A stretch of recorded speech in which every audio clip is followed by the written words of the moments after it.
أكبر كبيرا والحمد لله كثيرا وسبحان الله بكرة وأصيلا لا إله إلا الله والله أكبر الله أكبر ولله الحمد. Dan silakan.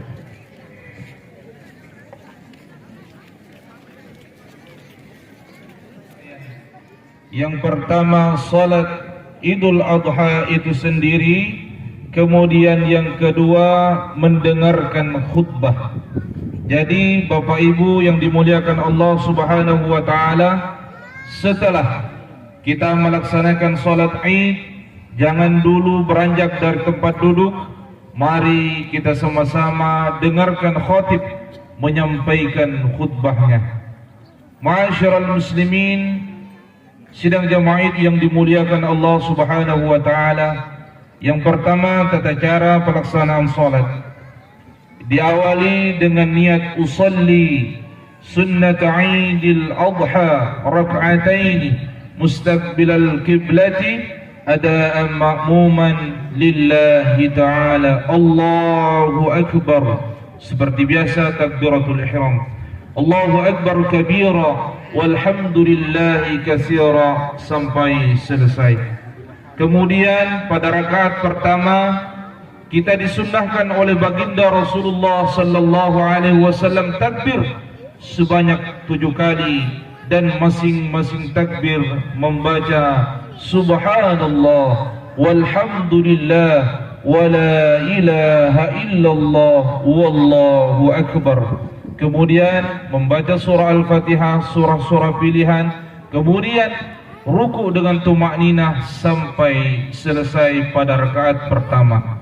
Ketika kita beranjak dari rakaat pertama, dari sujud naik, namanya takbiratul intiqal. Kemudian disunnahkan oleh baginda Rasulullah sallallahu alaihi wasallam untuk takbir 5 kali, dan masing-masing takbir kita membaca subhanallah walhamdulillah wala ilaha illallah huwallahu akbar sampai kita salam. Assalamualaikum warahmatullahi, assalamualaikum warahmatullahi. Ketika kita ke salat, maka kita duduk sebentar, kita mendengarkan khutbah sampai khatib turun dari mimbar. Semoga Allah Subhanahu wa taala mengampuni seluruh dosa-dosa kita.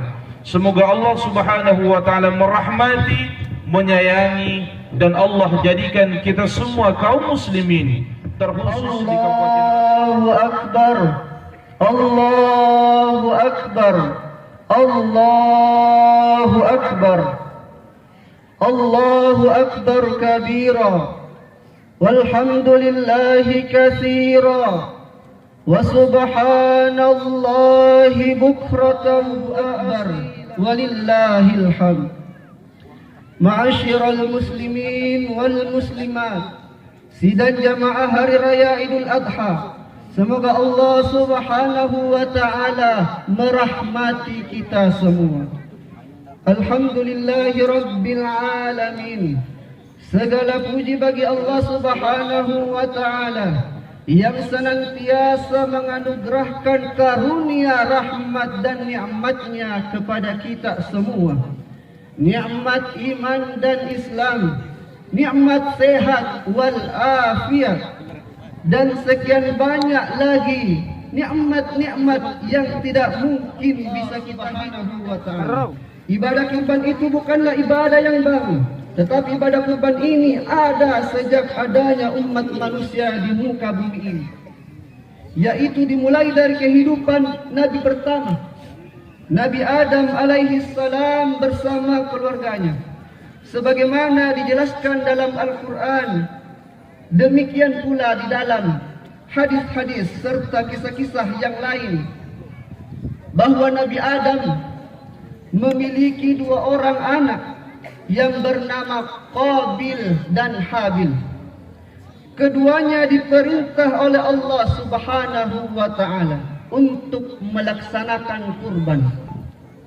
Maka Habil yang sangat taat beribadah kepada Allah Subhanahu wa ta'ala, profesinya sebagai peternak, yang ia sendiri pun tidak punya selera untuk memakannya, untuk dikorbankan kepada Allah. Maka Allah Subhanahu wa ta'ala menolak kurbannya. Maka disinilah jamaah Idul Adha yang dimuliakan Allah Subhanahu wa ta'ala. Karena yang satu diterima kurbannya oleh Allah, yang satu ditolak. Maka yang ditolak ini iri kepada saudaranya. Maka lalu dibunuhlah ia oleh saudaranya. Dikorbankan dan disembelih adalah seorang manusia, yaitu anaknya sendiri. Anak pertama yang sudah beranjak dewasa.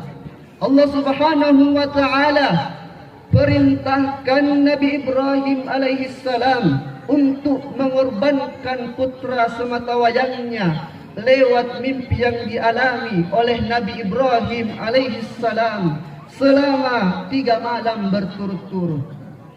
Maka Nabiullah Ibrahim alaihissalam yaitu mengajak putranya menuju sebuah tempat, yaitu Mina, untuk melaksanakan perintah tersebut. Di mana saat ini saudara-saudara kita dari seluruh penjuru dunia hadirin saat ini berada di Mina dan merupakan hari yang kedua untuk melakukan pelontaran. Dan peristiwa pelontaran ini hadirin adalah warisan dari Nabi Ibrahim alaihissalam bersama dengan putranya. Jadi saat kita melaksanakan solat 5 waktu, kita mengucapkan dalam tahiyat terakhir, Allahumma salli ala Sayyidina Muhammad wa ala ali Sayyidina Muhammad kama barakta ala Sayyidina Ibrahim wa ala ali Sayyidina Ibrahim. Bukan sekadar ucapan biasa, tetapi kita diingatkan selalu bahawa dulu ribuan tahun yang lalu ada hamba Allah Subhanahu wa ta'ala yang pernah hidup di muka bumi ini, yang diuji oleh Allah Subhanahu wa ta'ala tidak sama dengan ujian kita. Beliau diuji bukan hanya untuk dikorbankan anaknya hadirin, beliau diuji di tengah-tengah masyarakatnya karena mempertahankan kepada kaum muslimin dan muslimat bahawa setelah melaksanakan sholat Idul Adha ini akan dilakukan penyembelihan hewan kurban di pelataran Masjid Abdul Abbas.